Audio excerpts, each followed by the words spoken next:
Allez, hanche. Lève les coudes. Ouais, nickel. Et tu fais ton charge comme tu as expliqué avec l'arrondi. Ouais, super. Descends de droite. Ok. Alors Mathieu, où est-ce qu'on est ici? Eh bien, on est au Club de Force Chalonnais, à Chalon-sur-Saône, 35 rue Général Hoche. La salle, la toute première salle de Strongman en France. Et c'est parti. Donc, c'est ici, c'est une salle vraiment à l'ancienne. On a tout ce qu'il faut pour pouvoir faire du strongman, du powerlifting et de l'haltérophilie. On va aussi bientôt s'équiper pour faire du bras de fer et du strict curl. Je vais vous faire visiter. Donc là, c'est un peu les différents articles de presse qu'on a pu avoir ces 4 dernières années. Avec les photos des anciens, la salle elle date depuis les années 70. Ok. Donc elle est assez ancienne. On a ici tous les sandbags pour pouvoir s'entraîner. C'est une épreuve de strongman assez emblématique. Et pour les enfants et les débutants, on a pris aussi des petits wall balls qui vont de 3 à 9 kg. Et on a tous les sandbags qui vont de 25 à 160 kg. On a donc du sled, le fameux yoke, qui est un mouvement emblématique en strongman, où on vient porter la charge sur les épaules et on fait des courses de 10, 15, 20 mètres. Des farmers, donc ça c'est pareil, c'est une épreuve où on vient prendre les poignets, on décroche et on court. On va avoir donc les fameuses Atlas Stone, donc c'est boules de béton. Le but, elle est au sol, il faut venir la mettre par-dessus ici. Les Circus Dumbbell, donc là je pense que vous reconnaissez, c'est assez emblématique, c'est ces fameuses haltères rondes. La particularité, c'est qu'on a des poignées qui font 5 cm de diamètre au lieu de 2,8. Oui, donc c'est assez difficile, parce que plus la main est ouverte, et plus on a, moins on a de force, parce que du coup on a moins de grip. Donc c'est assez costaud. Là, c'est la partie où on fait le squat. Le fameux squat. Là, on a toute une série de giant dumbbell, donc qui vont de 25 à 70 kg à vide. Un petit log, pareil pour les enfants, qui fait 6 kg. On a les différentes barres, donc à la fois des barres classiques d'haltérophilie. Là, c'est une bow bar. C'est une barre incurvée pour faire du squat. D'accord. 25 kg et là on est sur du 35 mm de diamètre. Une trap bar, là c'est des rallonges, c'est pour transformer les barres de deadlift en elephant bar ou mammouth bar. C'est des barres qui peuvent faire jusqu'à 3 mètres de long. D'accord, ok. Donc on a beaucoup plus de tirage, la barre elle tord beaucoup plus, ça permet de mettre beaucoup plus lourd. Bloc press, ce fameux bloc de métal qu'on lève au-dessus de la tête. On a encore d'autres logs, 40 kg, 30 kg. Tous les types de barres qui existent, des deadlift bars qui font 2,40 m. Donc là, le fameux Axel Deadlift 18 inch qu'on fera tout à l'heure. Ça m'a intrigué ça. Ouais, parce que je me prépare pour les World Static Monster et c'est l'une des 2 épreuves. Donc c'est un deadlift avec des roues de train et un axe qui fait 5 cm de diamètre et qui est légèrement plus haut qu'un deadlift. Au lieu d'être à 22 cm et demi du sol, on est à 45. Ouais. Et voilà, le montage à vide fait 100 kg. On a aussi du coup un autre log. Celui-là, il fait 90 kg à vide. On n'est pas nombreux à la salle à l'utiliser parce que 90 kg à vide, c'est déjà pas mal. Des roues, pareil de 4x4.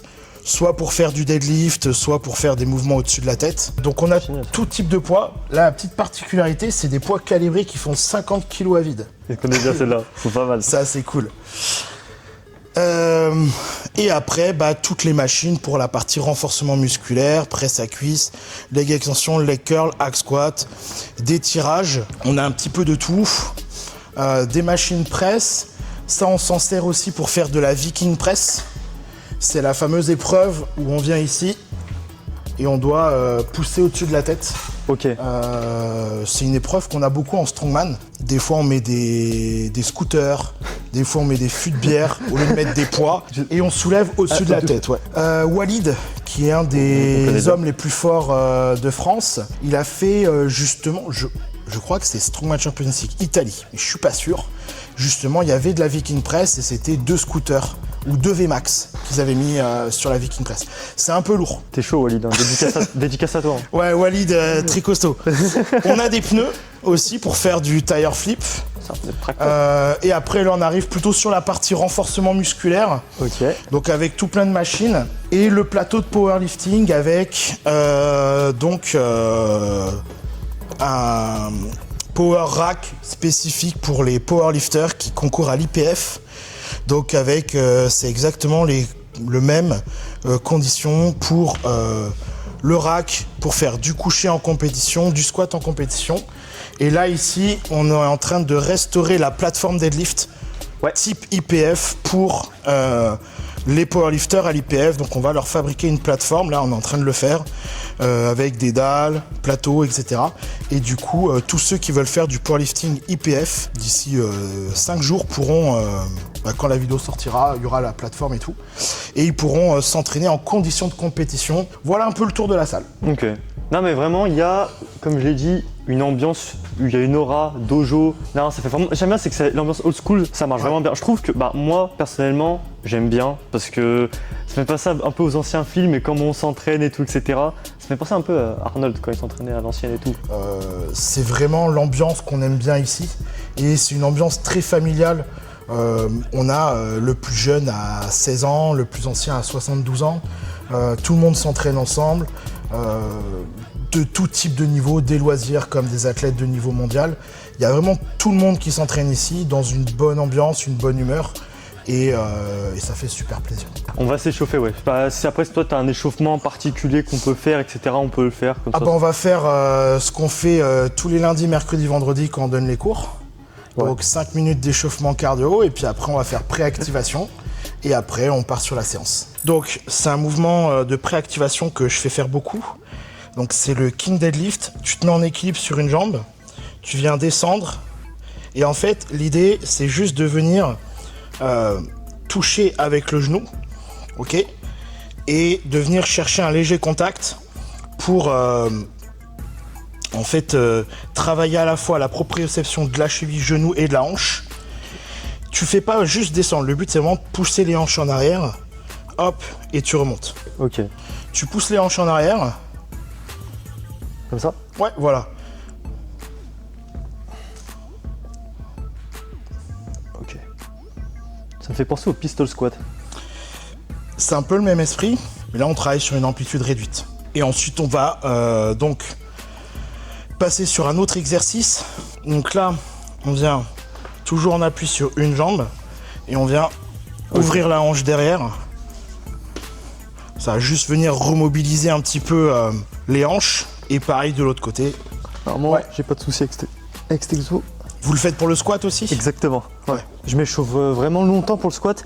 Je me suis déjà blessé au psoas. Du coup, maintenant je fais super attention. Donc là, on a fait les 5 minutes de cardio, on a fait un peu de préactivation. On va commencer du coup par ce deadlift là, la barre est plus grosse, elle est plus haute et surtout, contrairement au deadlift classique, tu n'auras aucune torsion sur la barre. Là, sur ça, dès le premier millimètre, tu décolles l'intégralité de la charge. Parce que comme tu vas le voir, là, ici, quand je me positionne, vu que ça ne tord pas, directement, tu as 100% de la charge qui monte. Ok ? Alors nous en strong, la particularité du strong c'est que très souvent on a le droit à l'équipement. Aujourd'hui comme c'est une initiation, on va pas mettre la combi etc. Mais on va quand même mettre les sangles parce que tu vas voir que même barre à vide, sans les sangles, ton grip il va peut-être lâcher. Ok. Ouais, allez vas-y. Déjà double pronation, tu vas voir la différence de grip et comment ça... c'est beaucoup plus dur. Ok. Je fais comme un deadlift normal comme j'ai l'habitude de faire ? Pour l'instant oui, et après je te donnerai une petite astuce. Je vais essayer par chérie.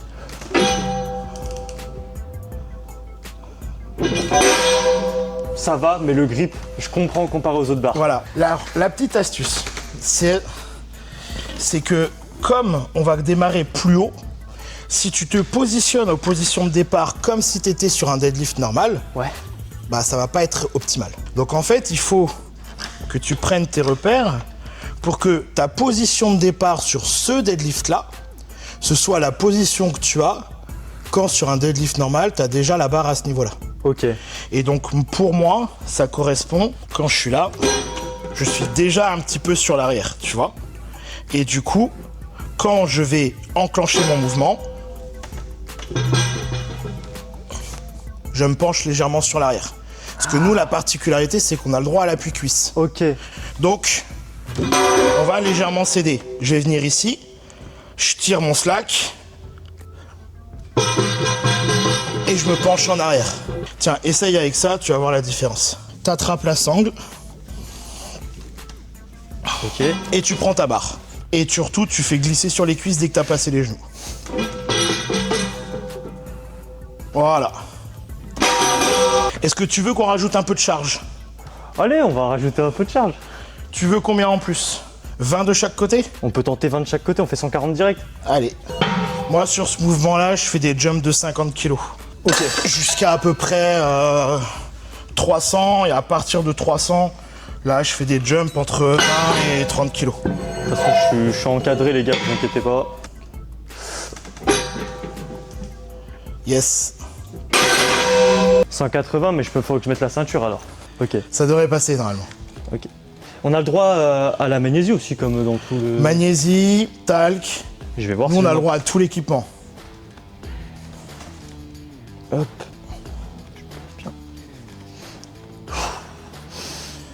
Allez, gaine bien. Pouce dans le sol. Yes. Je vois la technique. Analyser.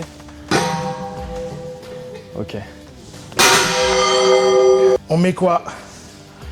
Allez, 200, ceinture. Allez, 200 avec 200 ceinture. ceinture. Alors, PE9. la petite astuce. Quand tu mets ta magnésie, Ah, j'en ai pas. Elle est jaune, ouais, c'est Team Affinity. C'est une magnésie développée par un strongman que je trouve absolument fabuleuse. Ce que tu fais, quand tu mets des sangles, c'est que tu en mets aussi là. Parce que du coup, ta sangle, elle est là. Du coup, elle va pas accrocher. Si t'en mets pas, et si t'en mets, du coup, elle va accrocher sur ton poignet. Oh la vache. Sur le côté, ça veut. Je me passe directement sur le côté. Ouais. Tu passes sur le côté. En fait, tu places tes mains comme d'hab au deadlift et ta sangle est sur le côté. Comme ça. Allez. Allez, gaine bien. Yes. Validé. Nickel. Yes.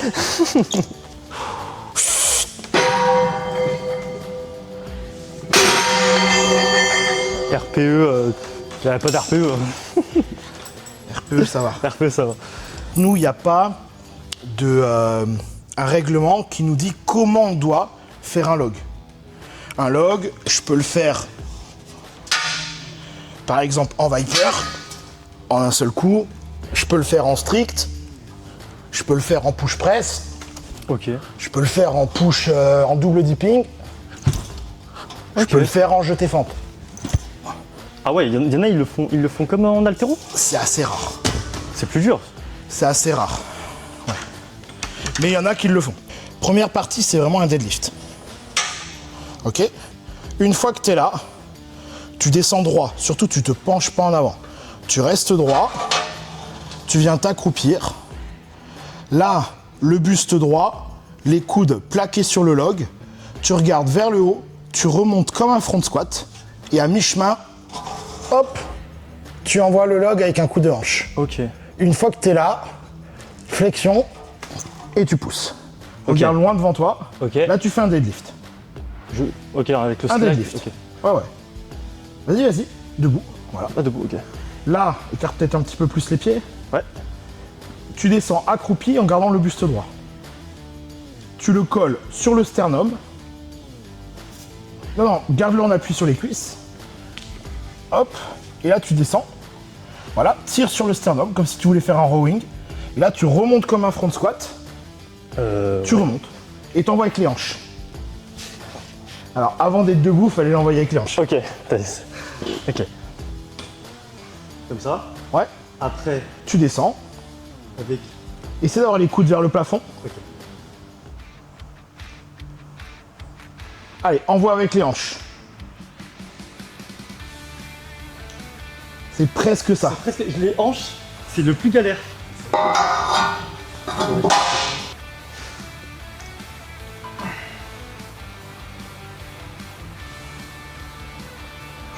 Allez, front rowing, collé contre le sternum, hanche.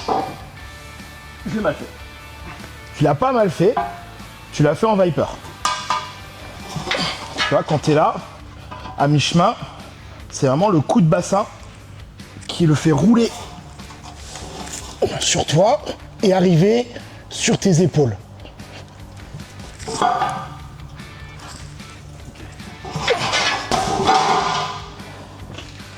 J'ai capté. C'est parti.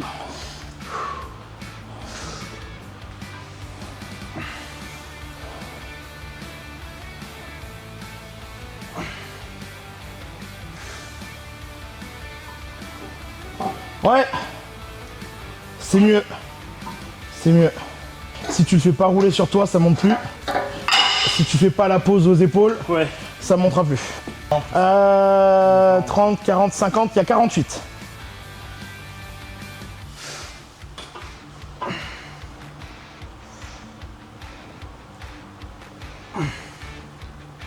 Allez, gainer, hanche.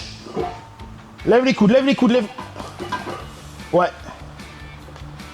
Ok. Alors, juste, on va refaire une rep de plus. On va rajouter 5 ou 10 kilos. Pense juste une chose. Quand tu es là-haut, tant qu'il colle pas ton menton, c'est que tu n'as pas les coudes assez haut. Donc c'est une légère erreur de trajectoire, c'est rattrapable quand c'est pas trop lourd. Ok. Sur du push press, c'est irrattrapable. Ok. Donc attention. Voilà. On descend.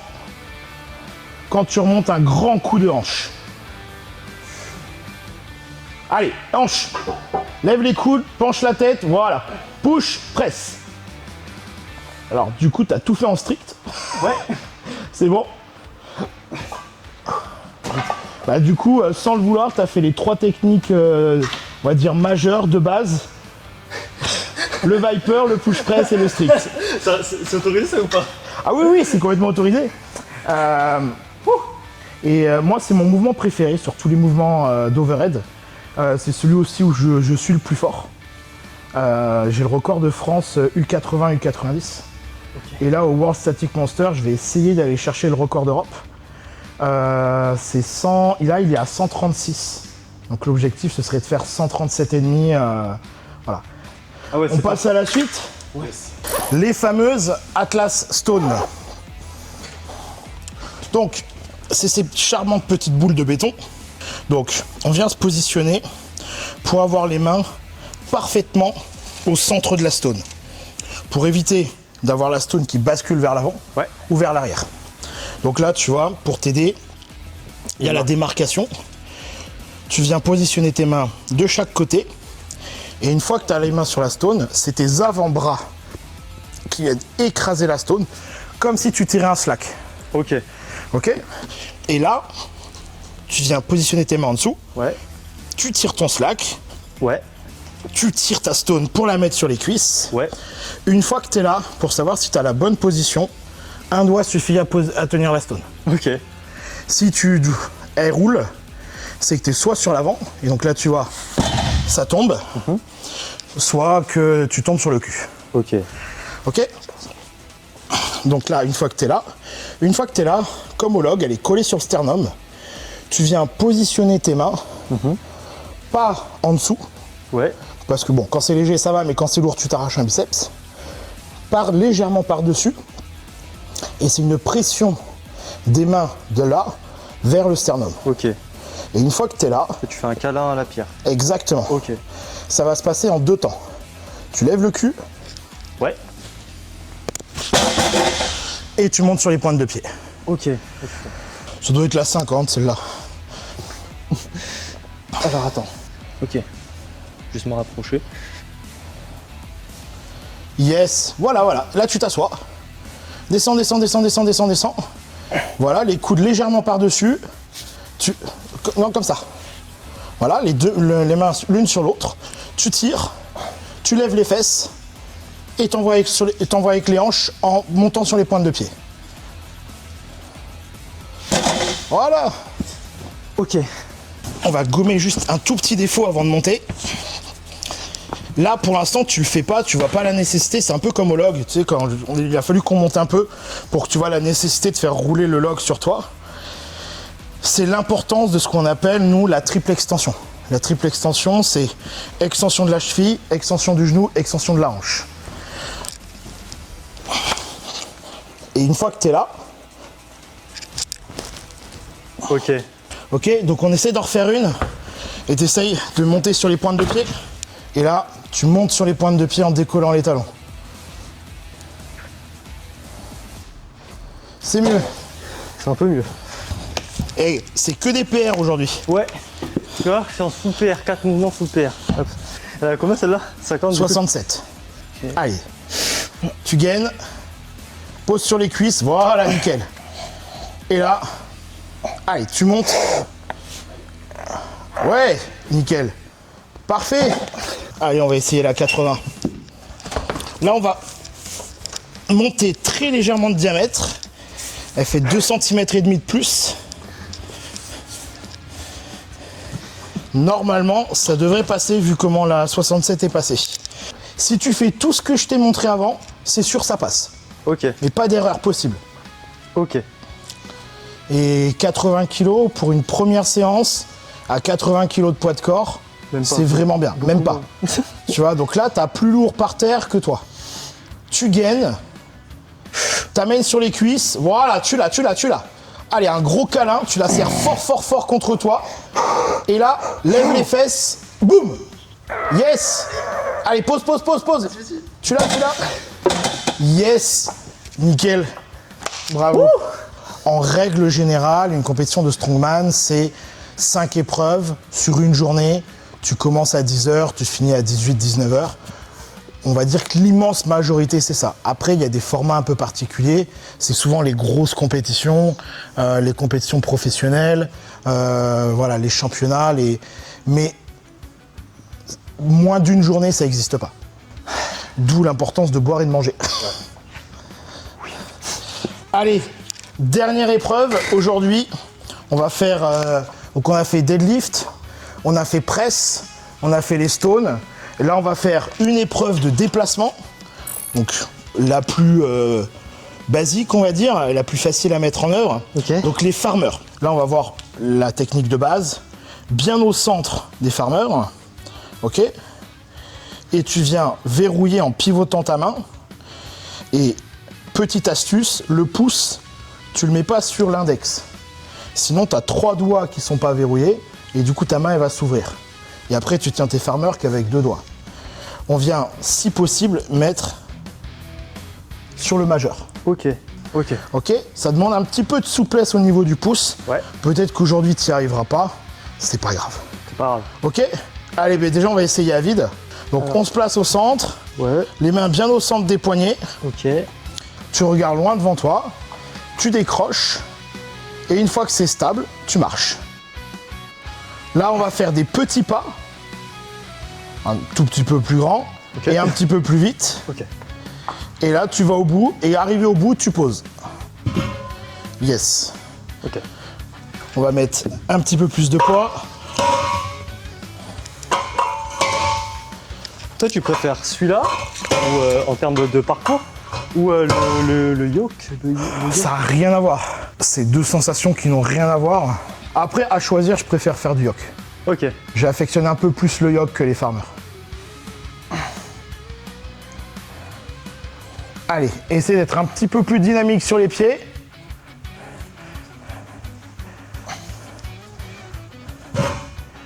Comment t'as trouvé avec un peu plus de poids? Ça va. Ça va? Ça va. La démarche n'est pas naturelle. C'est ça. Tiens, tu marches un peu en canard. T'es comme ça de flamingo. C'est ça. Allez, hein.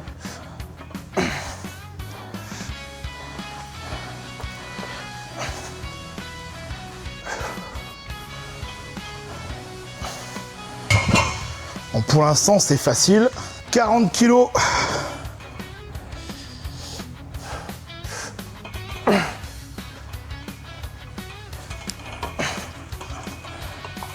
Je pense qu'on s'approche de la bonne charge. Tu vois, pour que tu aies un point de comparaison, deadlift row, je suis à 300.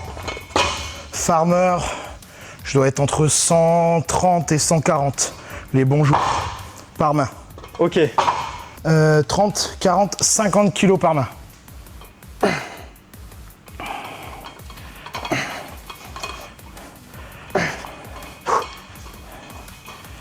Ah, ça commence à être pas mal là.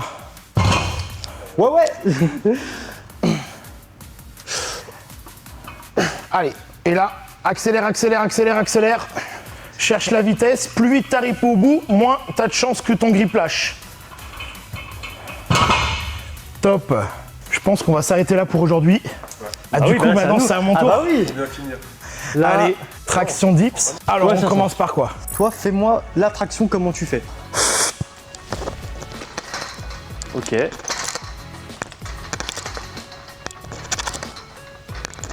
Ok. Tu peux. Est-ce que toi t'arriverais à. Et aussi tes jambes allaient rester droites. Ouais. Ok, bah nickel. Tu vas en fait à la fin, du moment tu vas envoyer les coudes en arrière pour valider. T'as pas besoin de monter aussi haut. Juste faut que ton menton soit au-dessus de la barre. Voilà. Envoie les coudes en arrière sur la fin du mouvement. C'est un peu mieux. Putain. Allez. Tu montes encore un peu trop droit. Ouais, tu montes encore un peu trop droit. Ok. Hop. Je peux Ok. pas faire mieux. Toi, t'es comme ça. Ouais. Alors que si on reste normal, je suis pas autant comme ça. Je reste comme, j'ai quand même le doigt droit, j'engage mes scapulas. Ouais, là c'est beaucoup mieux. C'est mieux? C'est plus Ouais. ça? C'est plus ça exactement. Ok. Tu vois? Alors la méthode, c'est comme traction classique. Ce que tu fais bien, c'est que toi tu te précipites pas. Ouais. Tu fais tranquillement. Du coup, tu prends ton poids, tu choisis ta largeur. Tu vas mettre le poids dans le vide et accompagner avec un pied. Ok. Doucement, on se laisse descendre. On repère avec l'autre pied, on colle bien son poids. Et en fait, on va juste tirer comme une traction. Et en fait, on va bien serrer Ok. le poids Ah, et avec c'est- ses pieds. ça va m'aider à faire le gainage, quoi. C'est ça. Et du coup, Ok.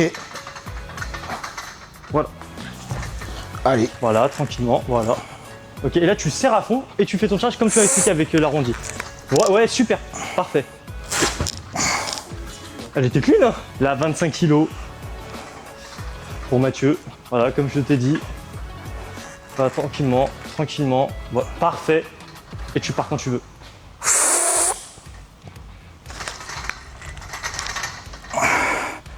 Je suis peut-être un peu court. T'es bon, franchement t'es bon. C'est bon? Ça va. Tu me conseillerais combien là? Là, 30 ou 35? 35. Allez. Pour être joueur. Moi j'étais joueur, faut que tu le sais aussi. Là tu dois avoir bien gainé. Voilà, tranquillement. Tu colles bien tes poids et tu gaines à fond et tu tires toutes tes forces. Allez, tire, oui. Allez. Dommage. Voilà, c'est lourd. Mais franchement c'est bien. Hein. Ah bah écoute, je vais m'entraîner. Je pense que je serai plus fort au dips. Ouais, le 10 par contre, j'aimerais bien voir ça. Si tu veux améliorer ta traction assistante, on a sorti un petit guide ultime. Je vous mets le lien en description. Bah oui, quand même. Eh, promo hein. Faut que ça serve. Hein. Allez, Bon, go. bah là, les dips, je pense que là, ça va être ton truc. Tu te relèves un peu, hop. Tu te gaines. Tu fais comme ça, tu voulais tordre la Ouais. barre de dips vers toi. Ouais, je vois. T'es à l'intérieur. Et tu remontes. Et tu remontes. Et en fait, le but, c'est d'avoir les hanches qui soient en dessous de la barre et les épaules qui cassent. Qui passe sous le coude. C'est ça. L'articulation. Exactement. Pas trop arrondi. Faut pas que tu abuses trop sur l'arrondi. Genre, il faut que tu sois gainé. Ouais. Ok. Là, en fait, c'était pas mal, mais t'as fait arrondi, descente droite, arrondi. Au début, tu peux décomposer. Tu peux faire une descente droite. Et après, tu arrondis ton avec tes pecs. Une descente droite. Ouais. Ouais. Descente. C'est mieux. Je réfléchis beaucoup là pour l'instant. C'est normal. C'est normal. On est tous passés C'est par là. vraiment pas naturel. 25 direct. Allez, 25. Ouais, donc là, c'est un peu plus compliqué. Voilà, serre bien ton poids. Tu descends de droite. Ok. Tu casses, c'est clean. Il y a en fait maintenant, dans streetlifting, on accepte un certain équipement sur les dips testés et c'est les coudières. Ouais. Très rigide. C'est très très rigide, ça veut dire vraiment, tu descends et tu as une puissance pour monter, c'est un ressort. C'est un peu comme les Inzer au squat. Alors, moi j'ai un avis. Oui. Dans tous les sports de force, sans exception, mon avis est exactement le même. Soit t'es raw, soit t'es équipé. Je vais développer. Soit t'es raw, et donc le seul et unique équipement autorisé, c'est la ceinture. Pas de genouillère, pas de coudière, pas de bande de poignet. Du vrai raw. Soit t'es équipé, et donc dans ce cas-là, t'autorises tout. Mais le semi-équipé, ce que j'appelle aujourd'hui semi-équipé, c'est... alors, t'as le droit à la ceinture, t'as le droit aux coudières, mais pas trop rigide, mais un petit peu. T'as le droit aux genouillères, mais pas trop rigide, mais un petit peu. T'as le droit aux bandes de poignet, c'est pas du raw. À partir du moment où tu prends de l'équipement, bah, c'est plus du raw. Et les coudières, genouillères, bandes de poignet, quand tu vas dans une boutique SBD ou de la marque que tu veux, Cerberus, on s'en fout, c'est bien dans la catégorie équipement de protection individuelle. Donc c'est que c'est de l'équipement. Donc t'es plus du raw. Donc après moi je connais pas le streetlifting, je suis pas du tout spécialiste, mais à partir du moment où tu mets des coudières, bah t'es plus du raw. Qu'elles soient ultra rigides ou souples ou ce que tu veux, c'est plus du raw. Donc soit tu fais comme en strong, c'est-à-dire que chez nous tout l'équipement est autorisé, il n'y a plus de débat, soit tu fais deux catégories, raw équipé, et dans ce cas-là, si tu es en raw, bah t'as pas le droit aux coudières, t'as pas le droit aux bandes de poignet, t'as pas le droit aux genouillères, t'as le droit juste à la ceinture pour des raisons de sécurité. Ouais, je pense que 50, 50, ça commence à faire, mais... ça devrait passer. 75, je vais bégayer. Et 100, je suis pas sûr.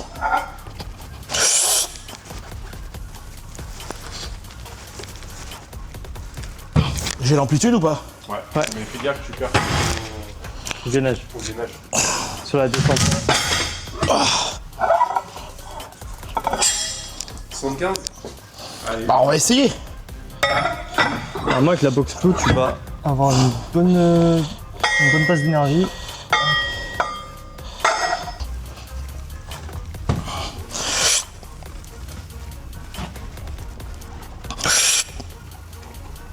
Allez, vas-y. Allez. C'est un peu limite, hein. Tu limites l'amplitude. Parce que 50, c'était facile. Et là, Plus 25, ouais. Les gaps ils sont hauts, hein. Les gaps ils sont vraiment hauts. ouais, non, je vais m'arrêter là. Je vais pas me blesser pour rien. En vrai de vrai, les dips, ça me chauffe bien.